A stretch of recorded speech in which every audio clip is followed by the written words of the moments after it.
സ്നേഹമുള്ളവരെ, ജെറമ്യാ പ്രവാചകന്റെ പുസ്തകം 32-ാം അധ്യായം 27-ാം തിരുവചനം.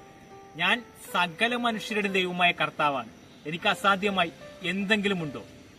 38 വർഷമായി ബെത്സയിദ കുളക്കരയിൽ കിടക്കുന്ന ഒരു തളർവാത രോഗിയുടെ അടുത്തേക്ക് യേശു വരികയാണ്. എന്നിട്ട് അവനോട് ചോദിച്ചു, നിനക്ക് സൗഖ്യമാകാൻ ആഗ്രഹമുണ്ടോ? അവൻ പറഞ്ഞു, എന്നെ സഹായിക്കുവാൻ ഒരു മനുഷ്യനില്ല, എന്നെ ഒന്ന് കുളത്തിലോട്ട് ഇറക്കുവാൻ ഒരു മനുഷ്യൻ പോലുമില്ല. നിങ്ങളെ സഹായിക്കുവാൻ ആരുമില്ലെന്നാണ് നിങ്ങൾ പറയുന്നതെങ്കിൽ നിങ്ങളെ സഹായിക്കുവാനായി ഒരുവൻ നിങ്ങളുടെ അടുത്ത് നിൽപ്പുണ്ട്. അവൻ ആ തളർവാത രോഗിയോട് പറഞ്ഞു, എഴുന്നേറ്റ് നിന്റെ കിടക്കയെടുത്ത് നടക്കുക. ഒരു കാര്യം കേട്ടോണം, അത് പറഞ്ഞു കഴിഞ്ഞ് പിന്നെ അവനാരും തളർവാത രോഗിയെന്ന് വിളിച്ചിട്ടില്ല. അവനൊരു വാക്ക് പറഞ്ഞാൽ മതി, നിന്റെ അവസ്ഥ മാറും, നിന്റെ സ്ഥിതി മാറും, നിന്റെ ഗതി മാറും. പിന്നെ നിനക്ക് ഗതികേട് ഉണ്ടാകുകയില്ല, പിന്നെ നിന്നാരും ഗതികെട്ടവനെന്ന് വിളിക്കുകയില്ല.